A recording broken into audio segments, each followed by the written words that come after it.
I call this meeting to order. Greetings to all of you that have assembled. Thank you for being here to help us do the business of this board.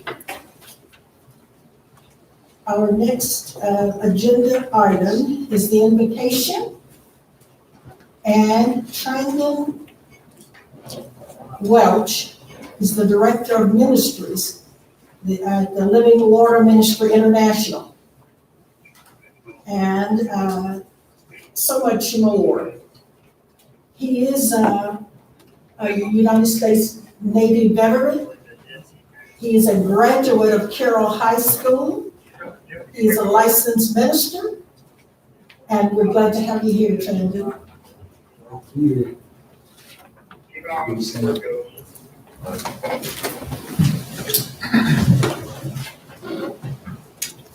That is great.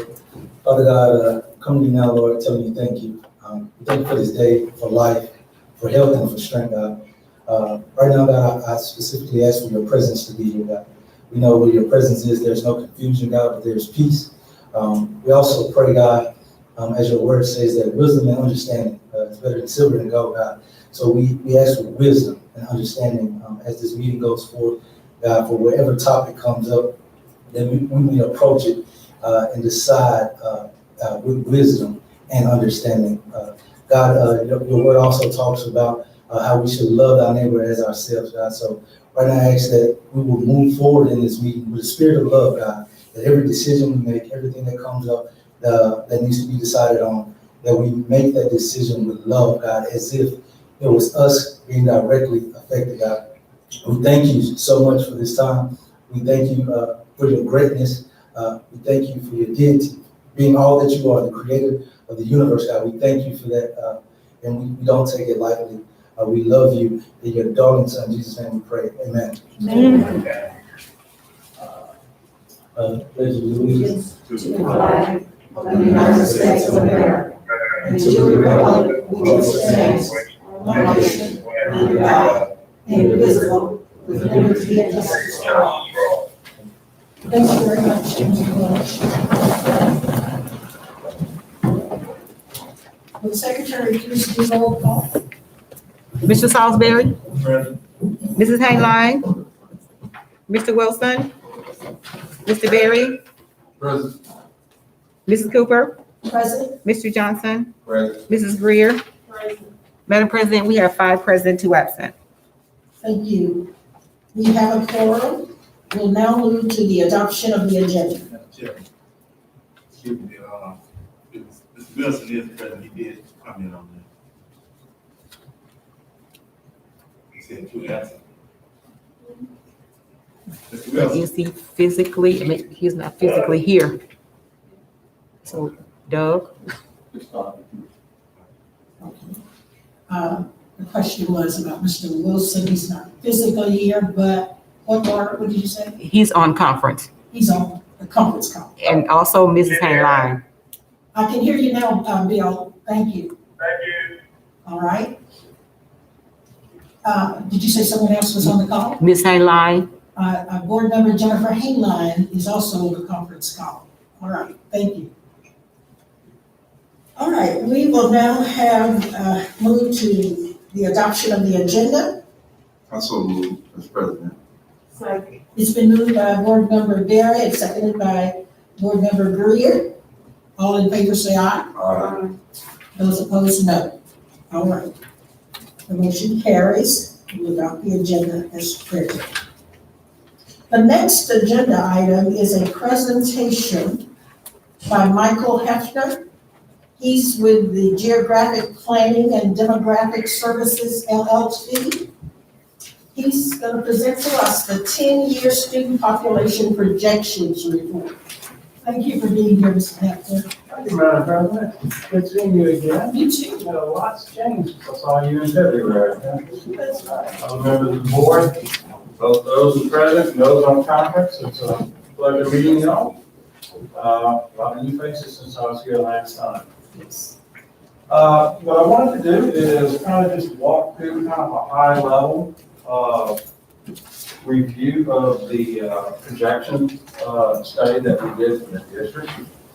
We've done these for a number of school districts around the state. We've also done these earlier, back when y'all were having your desegregation phase going on. We had done some population projections back then to try to help the courts and the plaintiffs to understand what the dynamics were in the district. What I'm going to do, since we have some on a conference call, my PowerPoint is going to relate to a certain page when I get to that. And for those that are on conference, I don't know if they can see this or not, but I'll tell you what page it's on, and if they have their report, they can then go to it.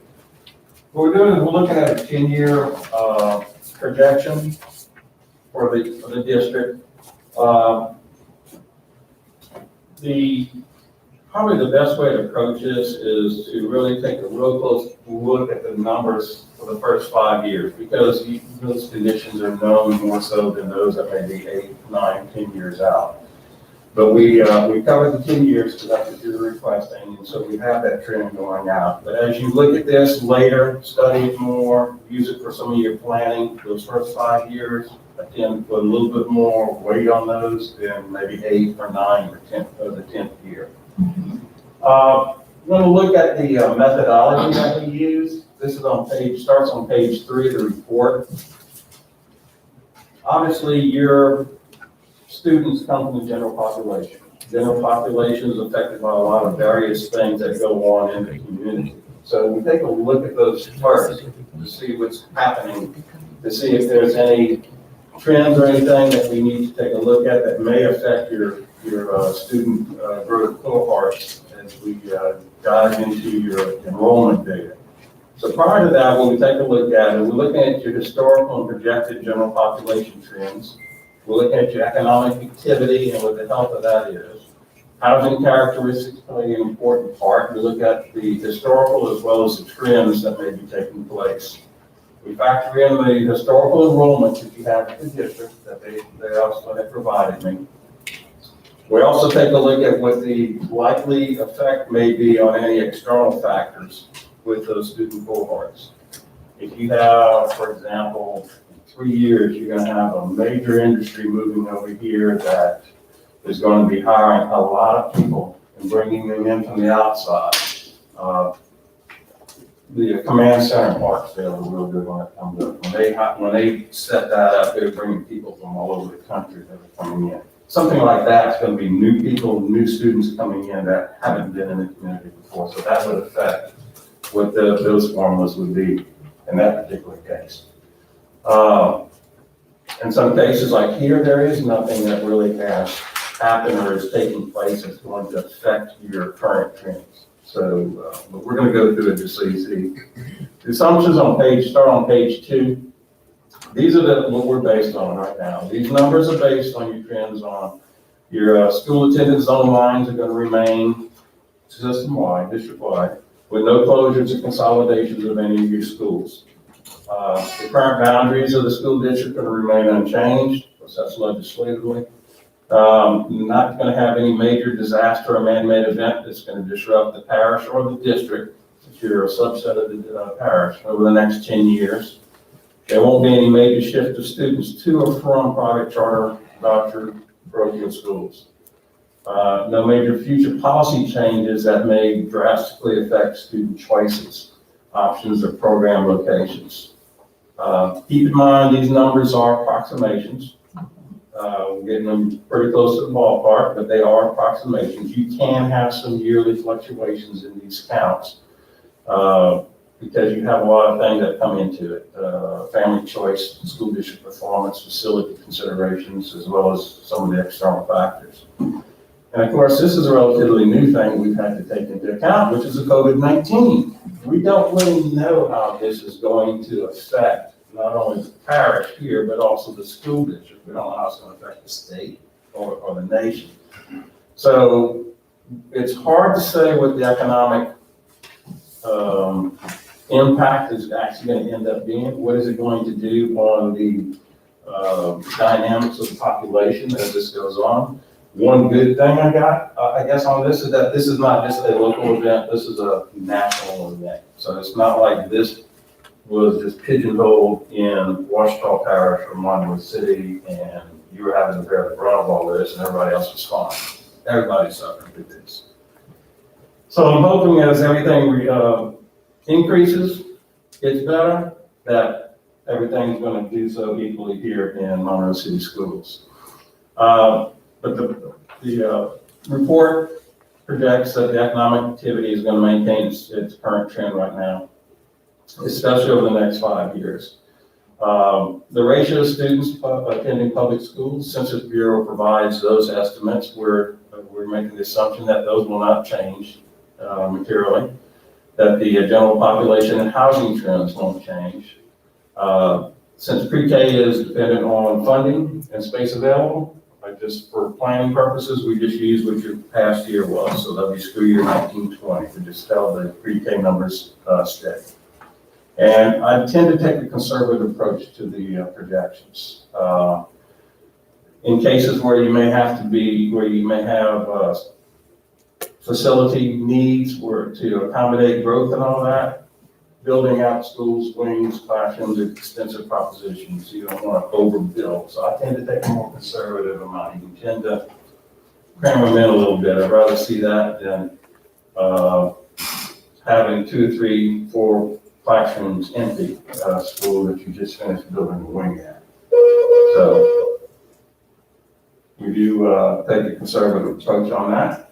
And of course, with the COVID-19, we may, if there's some changes as we come out of this, probably need to look at it about another 1 or 2 years just to see how these numbers are holding with your enrollments and make any adjustments that need to be made at that time. First thing we're going to look at on our external factors are our general population trends. Obviously, this is where your students come from your general population. We're going to take a look on some of these things, these various external factors, both the city of Monroe and Washita Parish. Since y'all are a subset of the parish, I think it's important to see what's going on around you. These are on pages 4 and 5. If you take a look at the Monroe City, it looks like somehow the Washita Parish came to kicked over, but the first chart you see on the left is the Monroe City census and the estimates from the 2010 census. 2010 is an actual count that's taking place in April of the year of the census, which would be April 1st of 2010. Census Bureau, though, does a rolling average of estimates each year, both leading into the census and coming out. So these are actually what they're estimating City of Monroe would be. The actual count in 2010 was 48,815. Now the estimates take place on the counts they estimate as far as July 1st of each year. So there's a few months difference that take place. But statistically, they're estimating in 2010 as of July 1st, you're at 49,272. If you take a look at that, and then you drop down to 2010, you see the estimate has dropped to 48,663. You see that each year, make a comparison to the prior year from 2011, from 2010, there's a 153 drop, from 2011 to 2012, 92. Take a look down at the bottom, most recent 17, 18, you had a 275 person drop, or 0.6% decrease. You're losing population. The trend is losing population within the city of Monroe. Washita Parish is also losing some, but not near to the same degree. Most of their years, they've actually been picking up overall. The last year, between 17 and 18, they estimated they lost 358 folks. So that is the only year that they've actually lost. Everything else has been an increase, but you see it's a diminishing rate of increase for Washita Parish. So the percentage difference between 17 and 18 is 0.2%. So Parish was gaining, but they were gaining at a lower rate as the years went on, and now we're at that point. I don't know if it's going to be a tipping point or not. You see in 17, they only had a 35% increase. In 18, they dropped. When 19 comes out, it'll be interesting to see if that trend is going to continue. One of the other things that we take a look at, I know this is difficult to see on the screen, but as you in and out migration of people coming in and out of the parish, this is on page 9 of the report. It's exhibit 7. The IRS tracks this data. And so right now, the latest stuff we had was the tax year 17-18. And what they do is they're tracking where these returns are coming from, and if they're coming from a different address or different location than they did the prior tax year. What you're seeing right now is that with these numbers, I'm showing you the different counties and parishes that people are moving from and to and out of. Overall, the parish is losing more residents. So that kind of is also supporting what the Census Bureau is seeing on their estimates.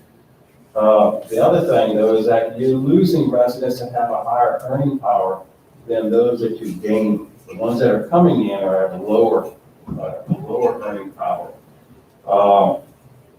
If you look at the bottom of the out migration, you see total out migration. The average adjusted gross income is $149,000.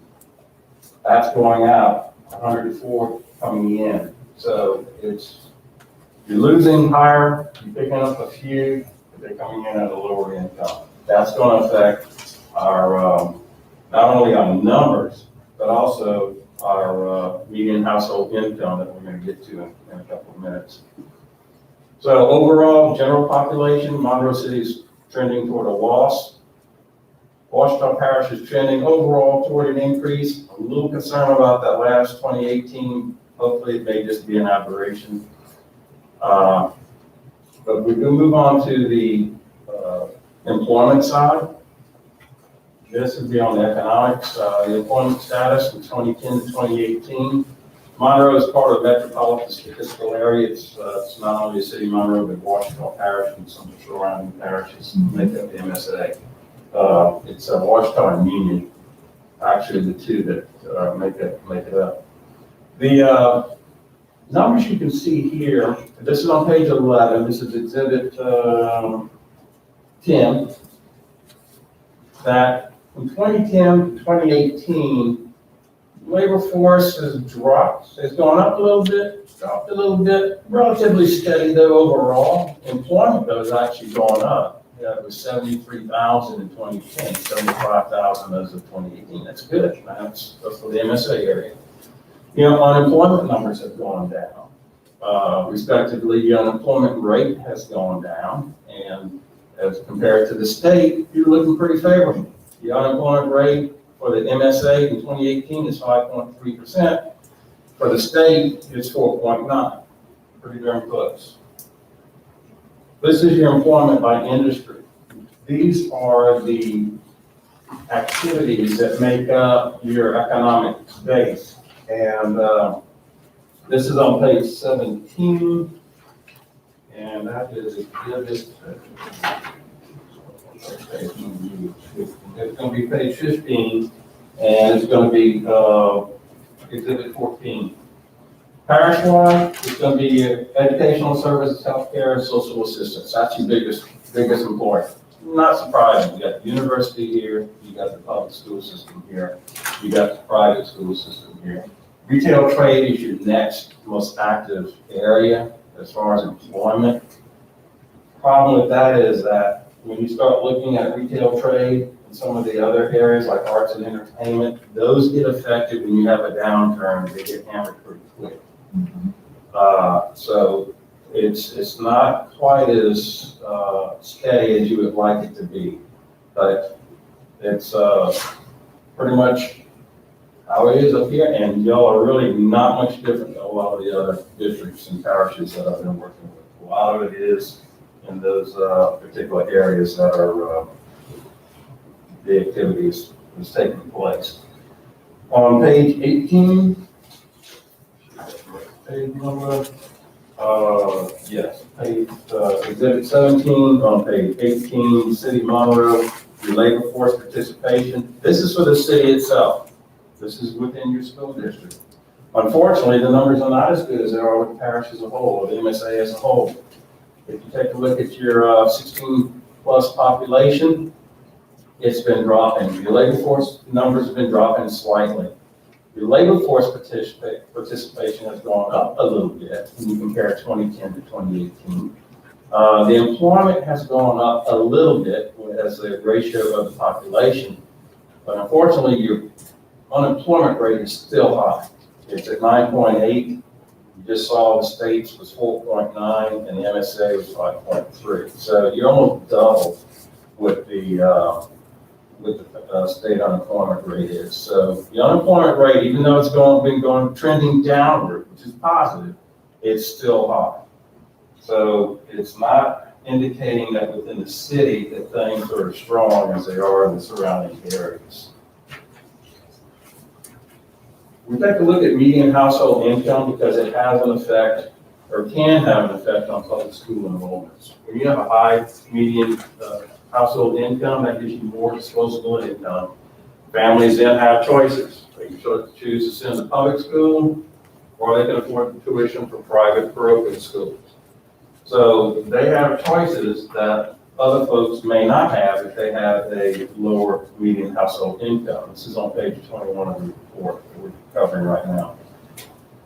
Monroe City's median household income is $30,000. That is low when you compare it to just your parish median household income, which is $41,000. But even then, that doesn't really compare as favorably with the state as a whole, which is at 47, just under $48,000. That means that our unemployment is high, our labor force is not doing that terribly well, it's holding its own, but our income levels are not really high when compared to the surrounding areas and the state. So from a public school standpoint, that generally means that you're probably going to see more kids as they come into the system. We'll go into the public schools because families don't have the disposable income. They make choices to go to private or parochial, even if they wanted to do so. So let's summarize what we're looking at on economics. This is page 26. Steady on labor force, employment in metro area, compares favorably with the state. Monroe City is almost twice as high though in unemployment as those areas. Your employment by industry from Monroe City pretty much mirrors the same thing parish-wide. A lot of your educational services, healthcare, social services. And your median household income is significantly lower than a parish in the state. So we're not seeing any large upward trend on economics that's going to tend to draw a lot of people into Monroe.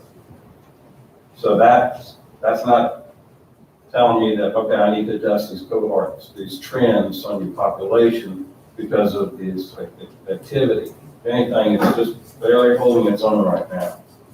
Let's take a look at your housing. Residential vacancy trends we'll take a look at, changes in occupied housing, and then we summarize that. On page 23, the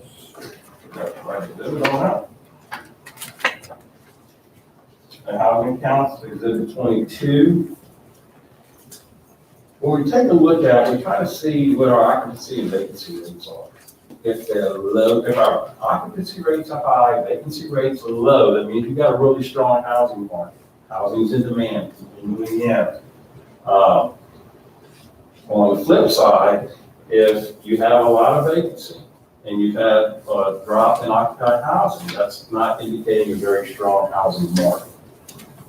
As you see in the estimate in 2010, you had 21,139 units, of which 18,061 were occupied.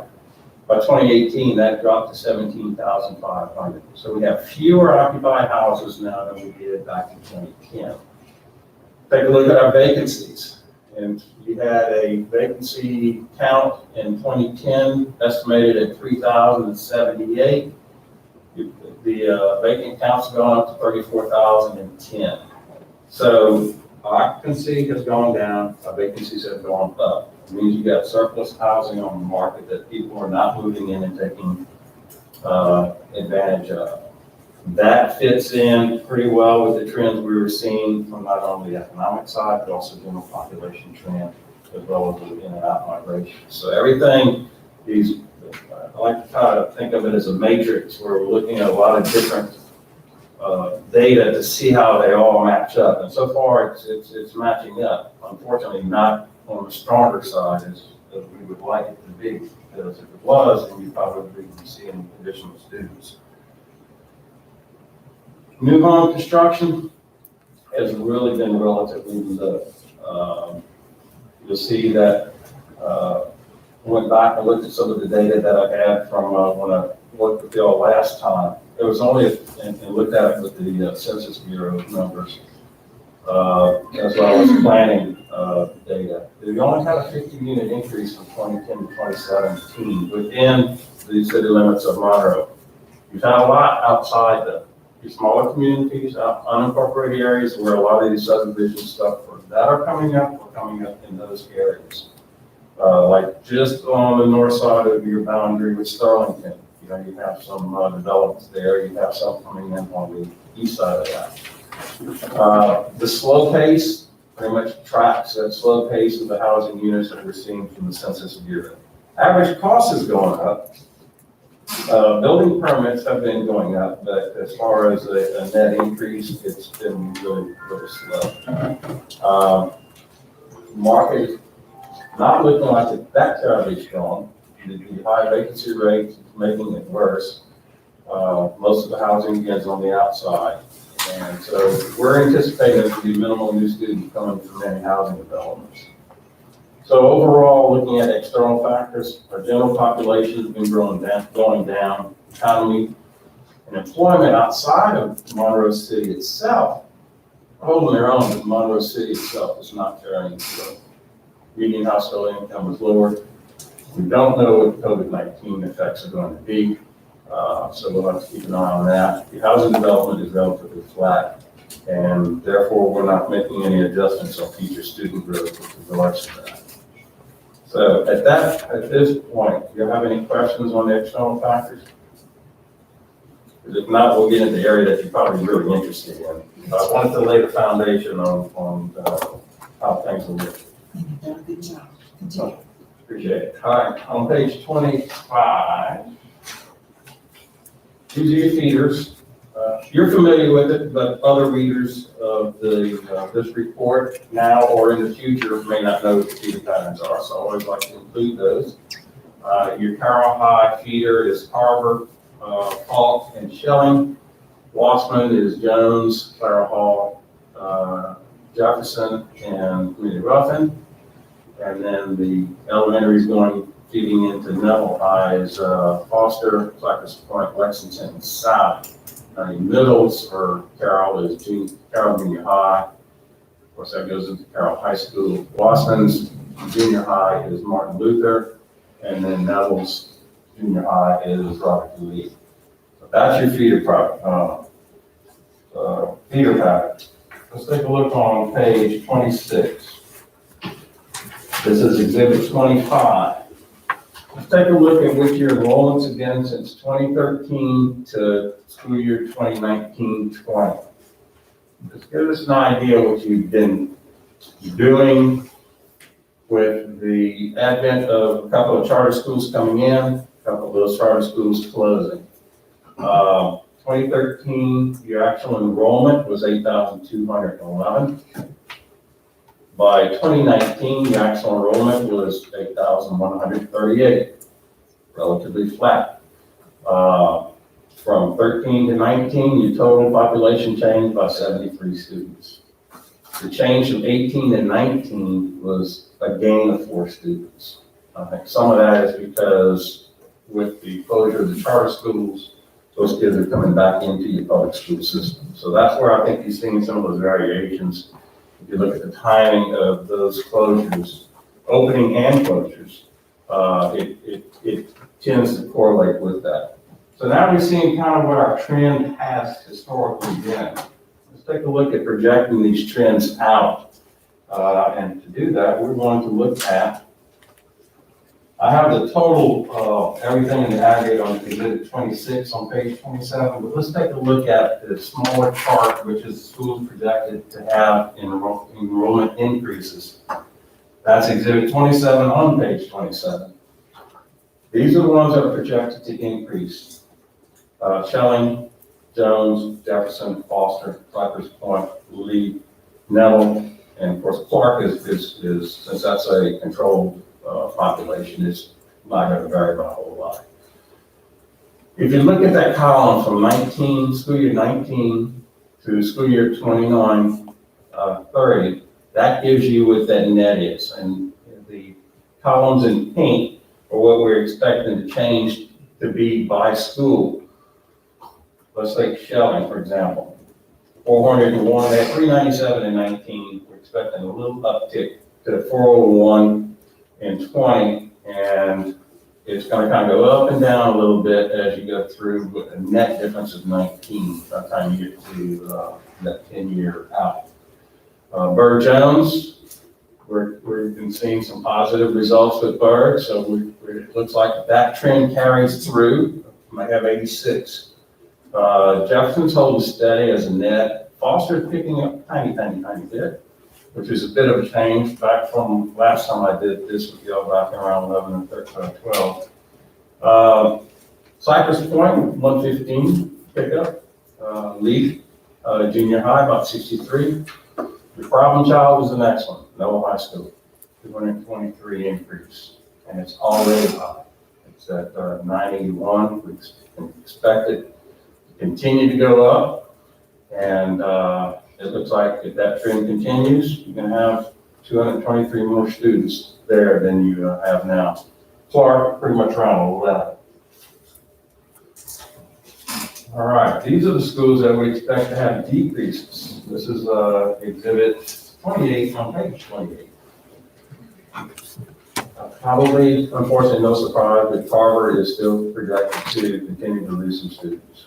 The trend has been to lose students, and it looks like if that trend continues at that same rate, it's going to have a pretty substantial drop of about 191 students. That's if all factors continue as they are, as they have been for the last several years. Falk, Solon, Giddy looking around 16. Carroll Junior High, 17. That's not bad. Carroll High School, about 30. We're looking at a class or two there. Clara Hall, slight decrease. Mary Ruffin, 52, about 2 to 3 sections. Martin Luther King, 48. Boston, 69. Lexington, a little bit of change from last time when I was working on this. We're now seeing a little bit of a change with Lexington and Sally Humboldt, both of them having a little decrease in population. So these are the numbers and the degree to which we're anticipating that the numbers will decrease. Really, they're not that bad with the exception of Clark. The others, they're around 50 or less on average. Let's take a look though on exhibit 29 on that same page. You take the same feeders and you work out what the net difference is by feeder, kind of gives you a picture of what it's looking like. Carroll feeder is looking to lose about 235 students. Watson's going to lose about 98. Neville's feeder is going to pick up 357, thereabouts. So Washburn, I guess you could say, is pretty much going to hold its own. Carroll, because of Carver, is going to have a pretty significant drop.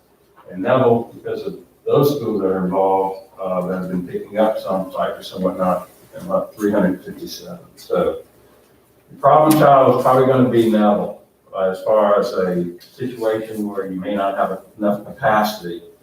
It's based on current situation. You're also taking a look on the flip side is how long can you keep some of the schools open that have these really small populations that are expected to get even smaller.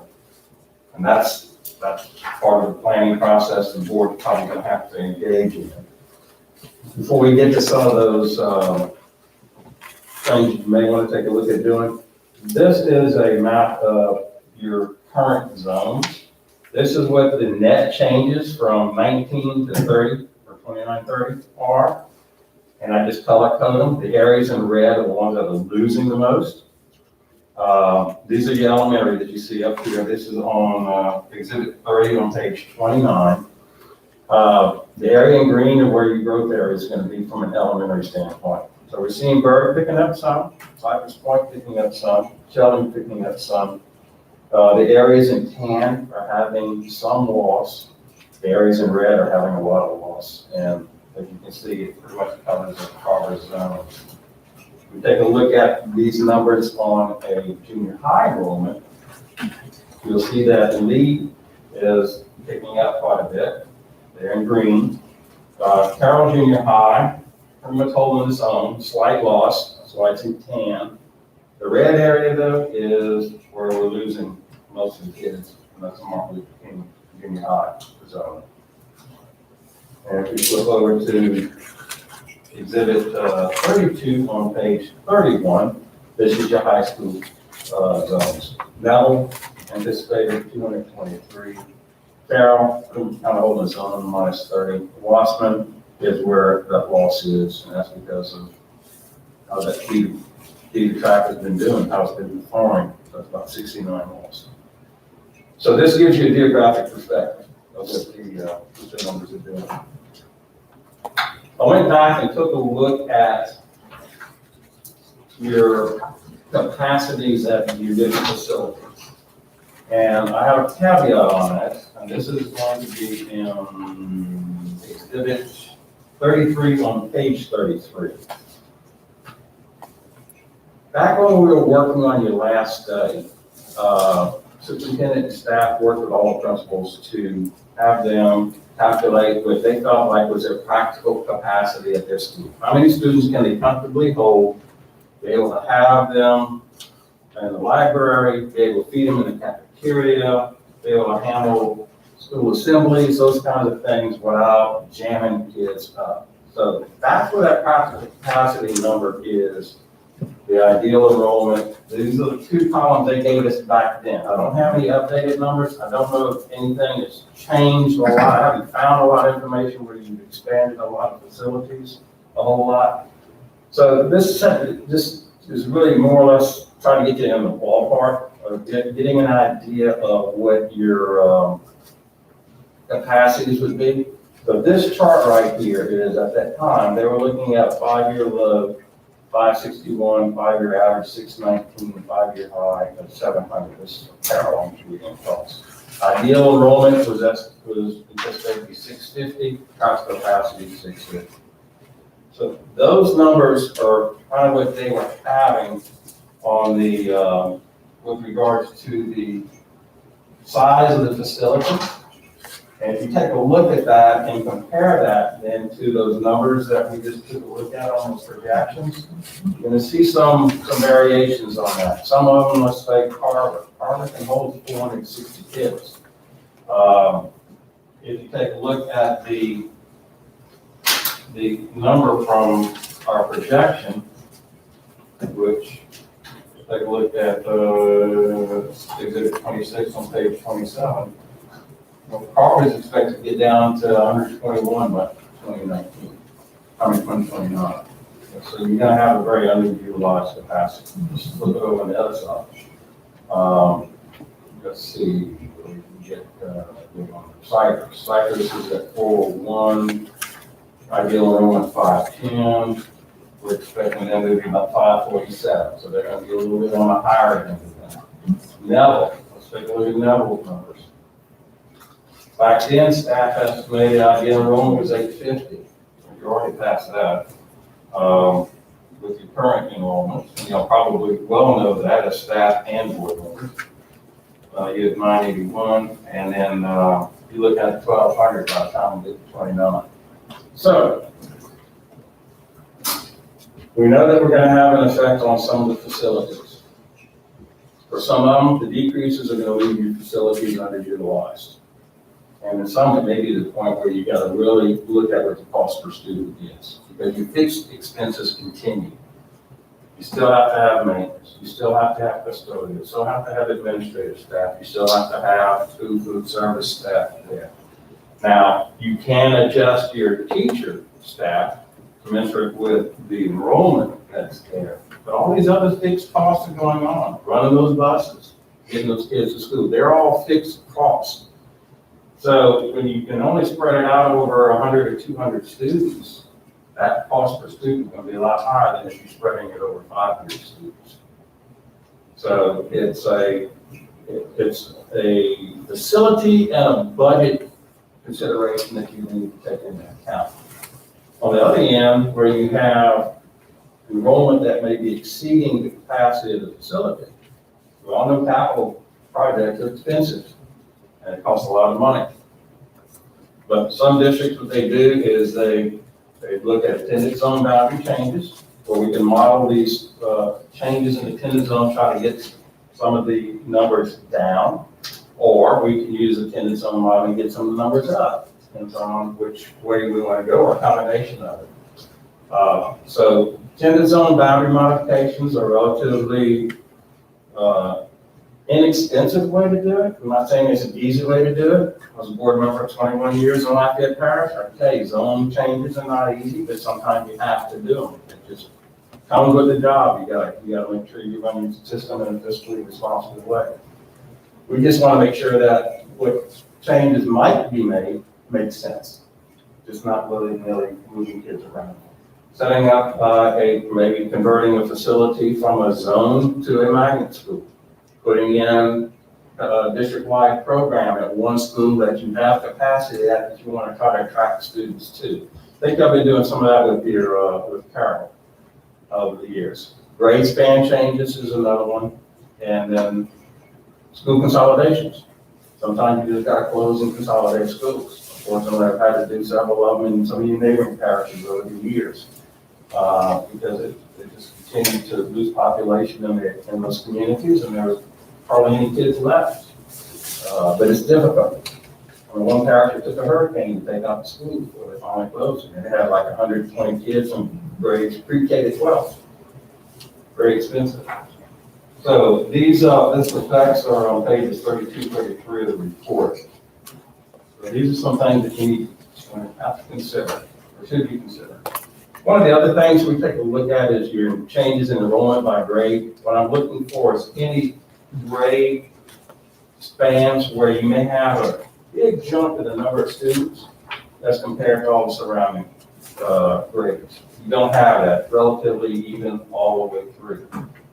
Lafayette Parish, we had this issue where we had probably 15, 20% more students in a 4-year grade span than any other. So as they moved in elementary, that bubble, they didn't have space, they're hanging from the rafters. So as they moved out and matriculated to middle school, also brought space at the middle schools. And then they moved into high school, where we're short on band uniforms, athletic uniforms, classrooms, materials, construction. And then finally, when that bubble moved out, I don't know why the bubble was there. My kids were at the beginning and the end of it. It's leveled out since then. But that's one reason I'm relatively sensitive to, because this can affect your classroom utilization as well as your budget for materials and instruction and other things that you provide. So let's kind of wrap this all up. Page 34, I have the conclusions. We're anticipating you're going to have a very slight increase in total student population in school year 29-30 as compared to 2019 and school year 2019-2020 enrollments. You'll have about 35 more students. Statistically, that's level. The low level of disposable income for the residents within the district is not going to have a negative effect on public school enrollments, because they're more likely to come into your public school system. The only thing that may change that is if you have some additional charter schools that start opening up and start pulling kids out of your system, because those do not require tuition. The slight variation in your grade levels we just looked at not going to have any significant impact on your facilities or your classrooms.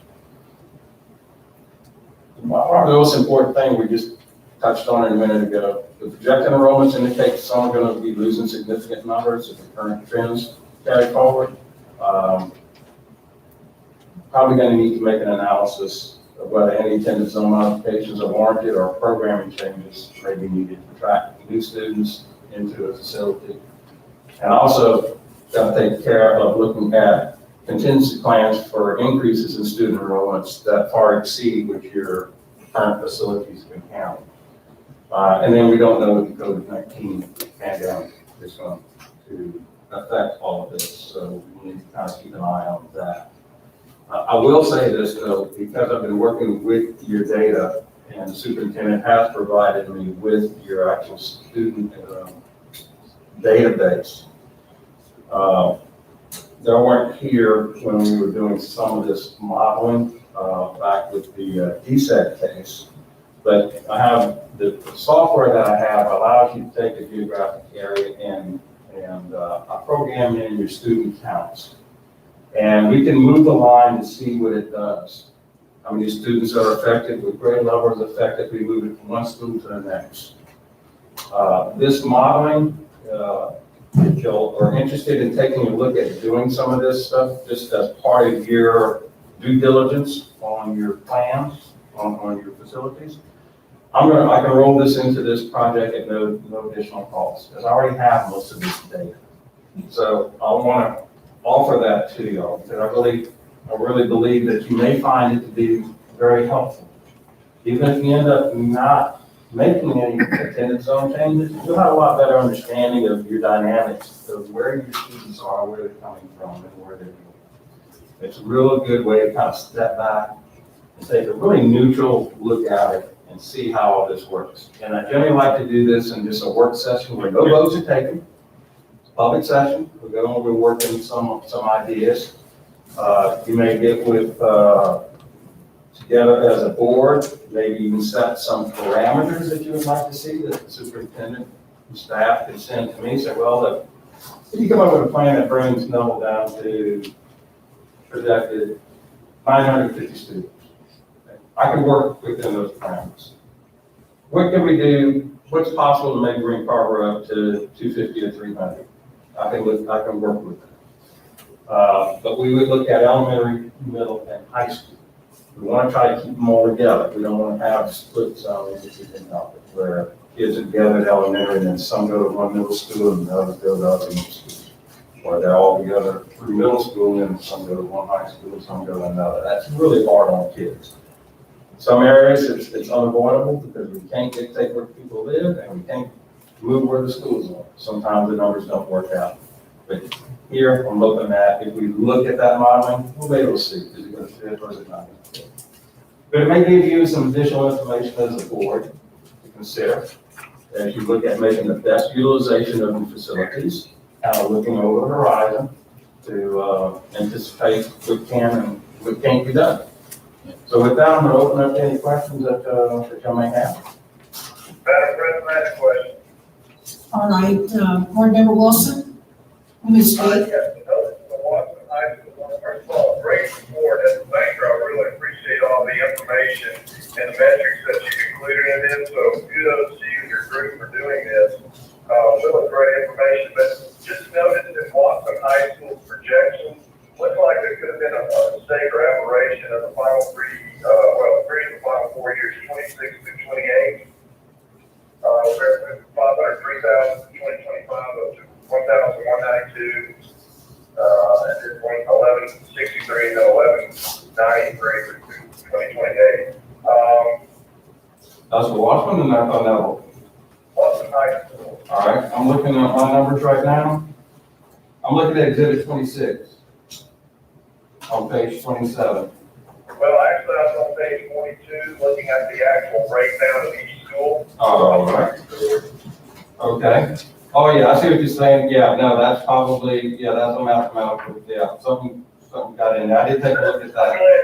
Yeah, no, I'm glad you did, because those numbers should be matching what you see on that chart. I'll make that in. I work with them a lot. And then, in, the elementary schools, there has been some changes since the last time we did the report. Some schools going from K to 6, now maybe pre-K to 7th grade and then 3 to 6. Yeah. That's just something else, a little minor deal, but anyway, overall, a great report. Yeah, and I took in those pairings, because we did those back with your student assignment plan way back when. Right. But, But, one of the, things that kind of jumps out is Carter, what can we do to increase the attendance at Carter is obviously something that we want to look at because, the last thing we want to do is close down the school, right? So, yes, I guess that goes into consideration of the board you referred to. yes, either attendance zones, programming, school leadership. There's a lot of things that kind of come into it that can affect whether parents send their kids to school or not, or whether you get the support at school. So, yeah, it's definitely a difficult situation to deal with, but you have some tools in your arsenal to take a look at.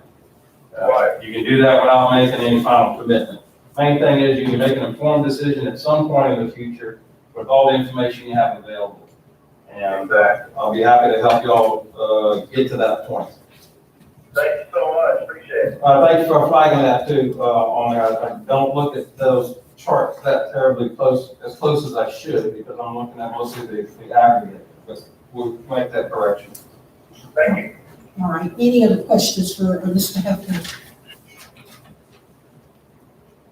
All right, thank you, Mr. Hefner. Excellent report, as Morgan Wilson said. Well, I appreciate seeing you all again. I have one request to speak. Ms. Cressman? Thank you. Mr. Hefner, I don't have it in front of me, I didn't get it. The MLK, you're projecting that to be 48 lower, right? There's going to be a slight decrease. Okay, and what is our enrollment there right now? Your enrollment as of 2019 was 291. 291? You had an 8 student drop from 18 to 19. I guess my greatest concern, as the taxpayers, we've just spent $15 million to build a school for 500 there. And my second question would be to the board, will you put this on board docs for the public to be able to review? Yes. It's there. It's already there. Thank you.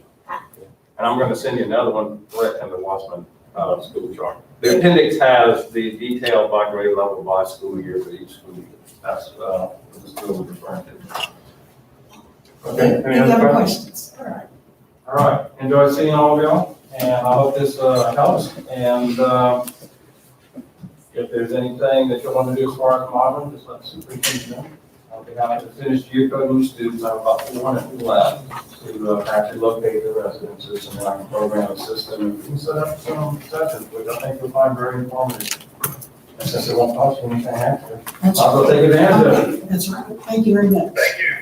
You're welcome. The next agenda item is a resolution, and Bill Bowles is here to make this presentation.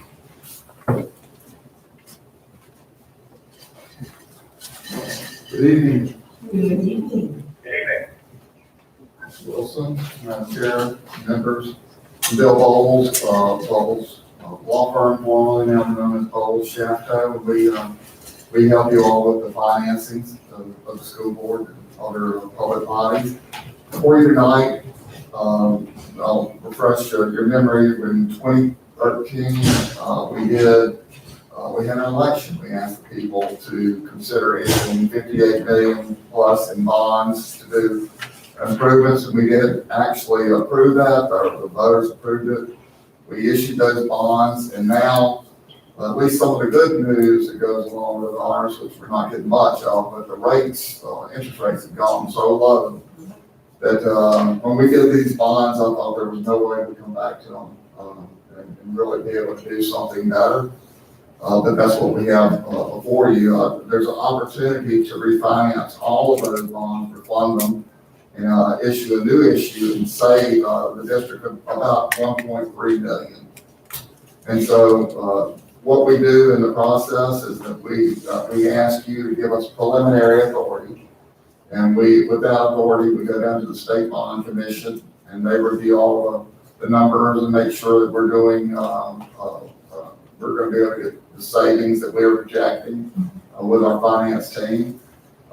This doesn't issue any bonds. This tonight, just if you choose to pass, it would just allow us to proceed forward, you tell us to move forward with the Finance and Go Bond Commission.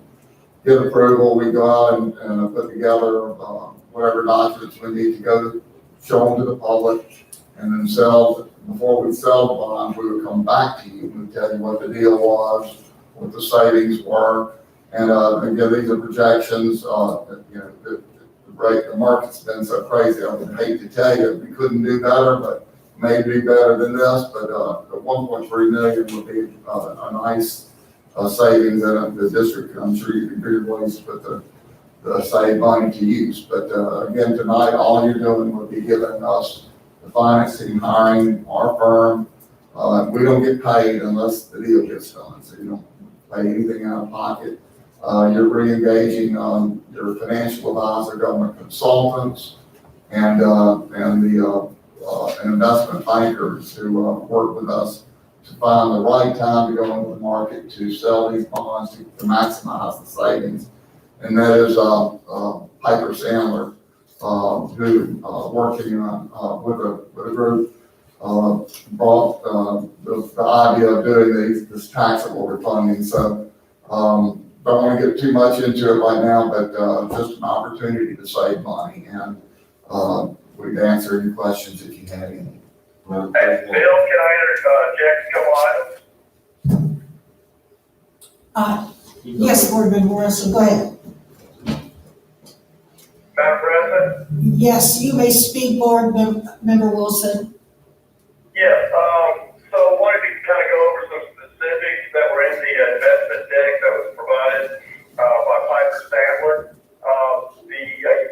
The bond issues that we did, Ms. Bowles referred to, were 3 series, 2014, 15, and 16, totaling $58,800,000. There's just under $48 million in remaining principal owed on those bonds. These bonds will liquidate 2034 through 2036. As Mr. Bowles mentioned, we got a great opportunity to lower the rate. About a month and a half ago at our last board meeting, I mentioned Dr. Dreen, I felt like the environment would be good for us to do a refinancing, refunding, and that's when I got with Nancy Thompson after the meeting and discussed that with him. And lo and behold, we have a huge opportunity to save some significant money. Savings over the first 14 years would be an average of just under $80,000 per year to the school system, and then the final 2 years, approximately $40,000 per year. The high savings would be $89,348, and the low savings that first 14 years would be $69,313.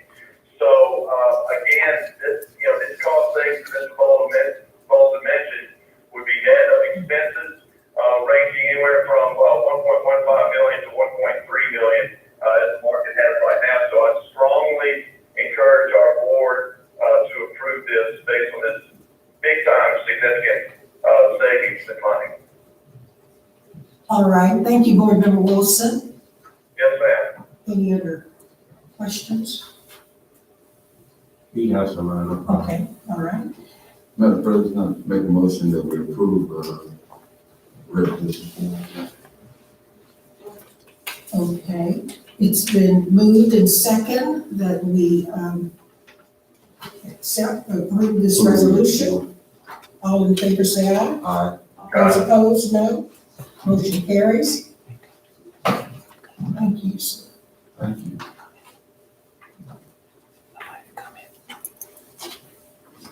The consent agenda is our next business item.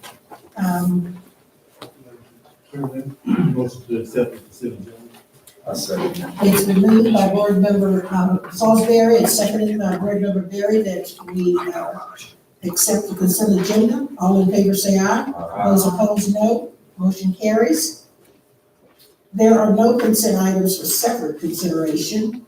We'll now move to reports and announcements. We have financial report, financial meeting, last Wednesday. Last Tuesday, we went over all our finances, where we are is with the projections. As you know, the legislative auditor has projected a $1.5 million downtick in sales taxes over the next year. We're already down $1 million, right on projections that they said. went through the finance committee. We have some expenditures that are lower though, based on, because of school closing. We won't know all the expenditures right now. Devon is working those numbers. We do know the MFP will remain the same next year. So that's what we can tell. The governor has said the MFP will remain exactly the same for next year. So that keeps our financial state the same. As you can see, we held our student count this past year, which is a good thing also for us. We released a sales tax check on July 13th. We did this because we wanted 11 months of projections. We now have 11 months. We only have to estimate 1 month. It gives us a better estimate for our employees and also for our school district budget wise with that instance on financial. That's an update on our financial report. All right, thank you very much. The next item is the report of the superintendent. A couple of things. We have 2 principals positions open, Barker Falk Elementary and Neville High School. We had interviews yesterday for Barker Falk, and we also began the process of interviewing for Neville. We will finish Neville on Wednesday, and I will also meet with the 3 candidates that emerged as the top 3 for Barker Falk on Wednesday, also tomorrow, and hopefully have a principal in place. Again, Mr. Mouton does not need to June 30th. So we'll hope to have the place June 1st. Dr. Dawson also is June 30th, so I'm sorry, July 1st on both of those. I placed some materials in front of you to talk about the essential operations in front of you. I want to show you what's going on right now, what we have, and I explain to you. The first one is there's 3 of them talks about introduction of what we're doing. And then there's the district operational plan that I put in front of you. And then I put it like a school, what we do with each school, to have them come up. And also you saw the professional development plan for the summer, what we're doing also right now with our teachers. This is all virtual that our teachers are doing this. And then we had our principals come through and go through their schools with their staff to see how we can open schools right now. We had a lot of questions our principals filled out. I gave you a sample. I put Boston High School because high schools will be the hardest to open up in some type of different phase besides phase 3. Today we had a conference call yesterday. You know, the governor left us in phase 2. Today we had a conference call with Dr. Brumley, the new state superintendent, of what we can expect from the LDOE and for guidance on that. But about 2 weeks ago, we sent it to all our principals. They came back with a sheet. I showed you Washburn's. I've got all 19 schools and with their how many students enroll. You know, some things like pre-existing conditions that our students have. How many of our students have immune deficiencies or things of that nature? How schools will arrive, will they be dropped off, drive, walk, public transportation, school staff, nurses, classrooms available, size of classrooms, desks, just every possible thing we could think of. Our principals went through and answered that. We've got all that, and now we'll take it into an operations plan as a whole. We'll also meet with our custodials department, our transportation, food services, all those on how we plan to go about that process for that. Summer school also put in front of you what's going on in our schools. You have those also at each school. As of right now, our fall schedule is to return as a traditional school. That's what we're looking for, and that's our goal. We have to plan for that. But we also plan for our phase 2, phase 1 potential hybrid schedules that we're doing for everything. But right now we're having our schools plan for regular reopening of schools because that's what we have to plan for. And then we have a plan B and a plan C. But plan B and plan C will be dictated, as I've said before, by Louisiana, because if the governor says we're not going to school, I'm not going to say we're going to school. So as I tell folks, phase 3 and above, pretty much traditional school with static groups with some different things put in place. I also put a place in front of you a supply list. As you'll see, the supply list for each grade that we're asking for from K through 6. We had a committee put together in October. It also consists of 2 board members on that committee to devise that supply list for our students for the upcoming school year. Next thing, as you know, in the CARES Act, they have what they call the ESSER, which is ESSERF, which is an incentive fund we applied for. We received notification yesterday. We will receive an additional $353,717, and that has been approved to help us with our additional curriculum buying our curriculum and putting it into our classrooms. And again, all of our curriculum is tier 1. Also, I want to congratulate Clark. Paperwork got messed up. Hold on just a second. Let me turn around. Also want to congratulate Clark Middle School, Clark Elementary. They participated in the robotics team this past year. They were recognized as 3rd place overall, which is a great accomplishment for our district, and compete against schools all across Northeast Louisiana and Southern Texas. So that's a great accomplishment for Clark. The last thing is there's been some discussion about the change of Lee Junior High school name. We will put a committee together. The committee will consist of 10 members, four school board members actually represent Lee right now. I spoke to Ms. Jacobs tomorrow. She will get in touch with you guys to get a representative on that board. We'll also have 2 student representatives on that board from Lee Junior High, 2 faculty representatives, and 2 community representatives, a board of 10. From there, we'll have 2 town hall meetings in July. Those dates to be announced once the committee gets together and meets and determines those dates. Our goal is to have one at noon and one at 6 to allow both sections of the population to attend, because we all know there are folks that work at night and can't attend a night 6 o'clock meeting. So we will have a 12 o'clock to allow those folks a chance to attend the meeting.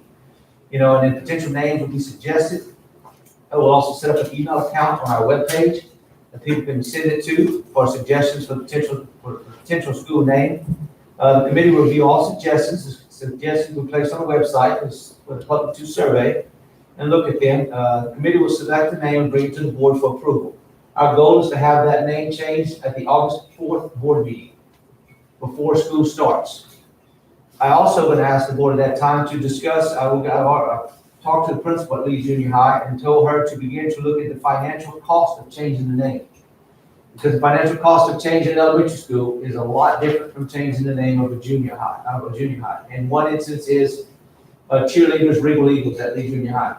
They already have their uniforms, for the most part, other than ordered. Those are custom made.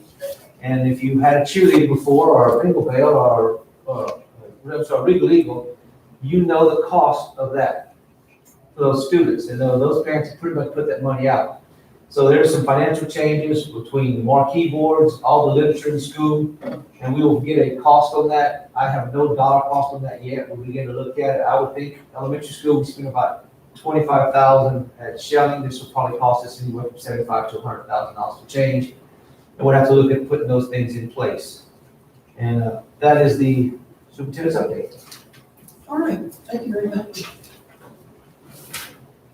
Report of board members. So we'll start with board member Neal. Thank you, Madam President. At this time, I have no reports because Dr. Gray reported for me. About the 2 principals in District 7 that will want to know the process. So he explained everything. And about the financial meeting that we held on the 17th of June. So I don't have anything. Thank you. Very good. Board member Johnson. Thank you, Madam President. There's a lot been going on in our country that everybody see with police brutality and me. I have taken a different approach and look on things how ever since this has been going on. And as an African American board member, I plan to stand with my African American people based on this situation that is going on and just throughout life. And I contemplated tonight, and I'm not doing anything for no media. I contemplated tonight whether I was going to stand up for the pledge or not. And the reason is that we sit here, we give respect to a flag and say we one nation under God, but in reality, our people are not getting treated like we're one nation under God. And it's really disheartening because I feel like it's a curse that we have going on through generations that pretty much needs to stop. I don't believe kids are born racist. I don't believe that. I believe that's something that is being instilled in them throughout, their families and their lives. not all white people are bad people, and not all black people are great people. But it's somewhere in the middle of all of this where we gotta get some equality. And I'm gonna stand with my people throughout it. I'm sorry. Some people may not like it. It's not about a political view for me. It's just where I wanna stand as with our people, because I know, as Monroe City School District, we haven't really said anything about it. And some people may think it has went on deaf ear, but definitely haven't. So, some people may look at this shirt tonight and say, oh, what's that about? That's what it's about. I'm going to stand, and I'm going to make sure these kids, these little African-American kids that make up Monroe City School District, know that they got one school board member that's going to stand with them. And on to the next, we have former board president, Bishop McFarland here. Glad to see him. He taught me a lot on this journey as a school board member, and I appreciate him. I'm glad to see him. I know he has a personal interest in the name changing of Lee Junior High. It was one of his deals that he brought to this board with the name of one of our former board members as well. But the action is here, and I see Dr. Ladream has have a plan, and I know Ms. Hangline was working as a board liaison to try to help make this name change happen. We did have a successful policy meeting and finance meeting this past week. Hopefully we could continue to do things and try to get a plan of action, whichever way the state decides to move, so we can have our teachers and staff and our kids ready to make whatever move. I paid attention to a couple of things tonight as we was talking about this report, and I'm gonna pick out one because I was a part of it about the Martin Luther King school. The current site, 750 people. We're now building a site where it's 500 people to be expected. Based on this report and what I got, and I'm not the smartest person, but I'm not dumb either. These are projections.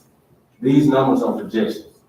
Most of the kids in that community come from that side of 165. And I'm sure, and I'm hopeful that, once, they get their schools, that gives certain kids something to be proud of. That gives them something to be proud of. That the current site over on Monroe, it was gonna have us some problems coming really, really soon. With hatches in that school and etc., where you can pretty much kick and pretty much lift up and fall inside of it. So I think we're doing a good thing for our community. Yes, we are all taxpayers. Everybody is not gonna agree, but there's some way we gotta fall in line at a point and say, okay, let's get on board together and let's do this for the betterment of the kids, because it's gonna bring pride in them something, because some of them don't have nothing positive to look forward to. And that school could be the positive thing that helps change their life. But some of them, especially on that side of town, school is where they find that peace. Those teachers are the people that most of them, that's their mothers and fathers that give them good leadership in life, and that's keep them from doing some strange things in life. And we have some things that's going on right now that's really tough. So hopefully and prayerfully that, with us building this new facility for them, that'll give them a sense of pride. That'll give our staff a sense of pride where we're gonna go in and we're gonna change the culture of it. Thank you, Madam President. Thank you very much, Board Member Johnson. Board Member Terry. Board Member Salisbury. Just one comments are, Mr. Johnson, I agree somewhat with you, mostly everything you said. My only comment is I did speak with Dr. Madreen a week ago or so, and what we're doing, I asked him to set up a meeting with the deans of students and the principals. Because when I campaign on the premise of unifying the district. In other words, getting all the schools operate the same. And what you have in some schools, different policies that are enacted differently. And it's not fair because again, me and Mr. Johnson get a lot of phone calls. We probably get a bucket of calls from everybody.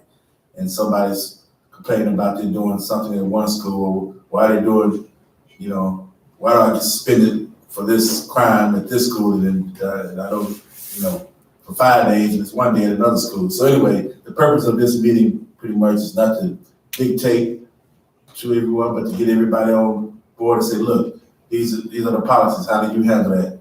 How do you handle it? Well, let's come up with one uniform disciplinary action for every junior and senior high school. And that's pretty much I have. Thank you. All right, thank you very much. Board Member Wilson, are you still there? Yes, Madam President, I am. Can you hear me? Yes, go ahead. Thank you. I want to congratulate Dr. Green again on that AVA grant. This is once again another additional grant that our school system has been able to acquire and achieve. And I don't know the total amount of government grants we have, but I think you and your staff have done a fantastic job at the acquisition of not only this grant but the other one. So congratulations.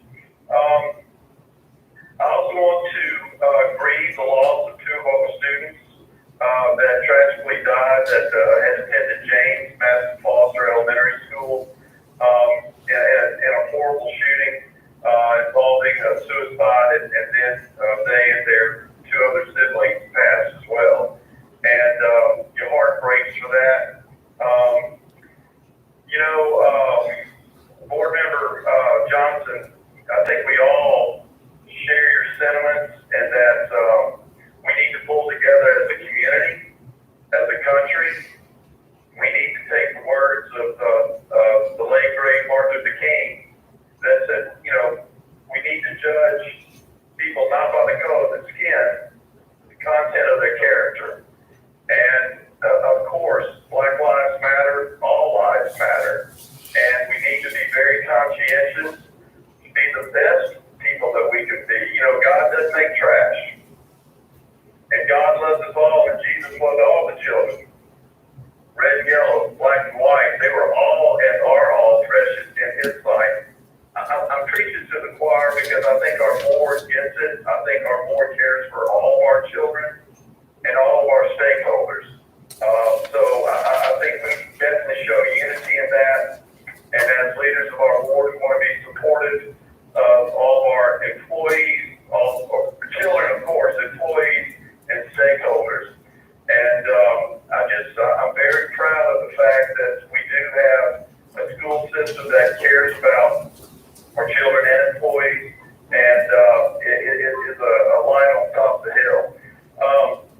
I'd also, in closing, I want to thank board members, employees, and the stakeholders that have been so kind to reach out to both myself and my wife. A couple of my buddies are calling me the Corona Kid. But good news, Friday, Mary got tested. She is negative. And I got tested Friday, was still positive. I had felt great the last 10 days, and I'm going to get a test tomorrow, so hopefully that'll be negative. But I just want to thank everybody for their outreach, and that's all, Madam President. All right, thank you very much. I have a message from Mrs. Hainline. All right, our board secretary will read a message from board member Hainline.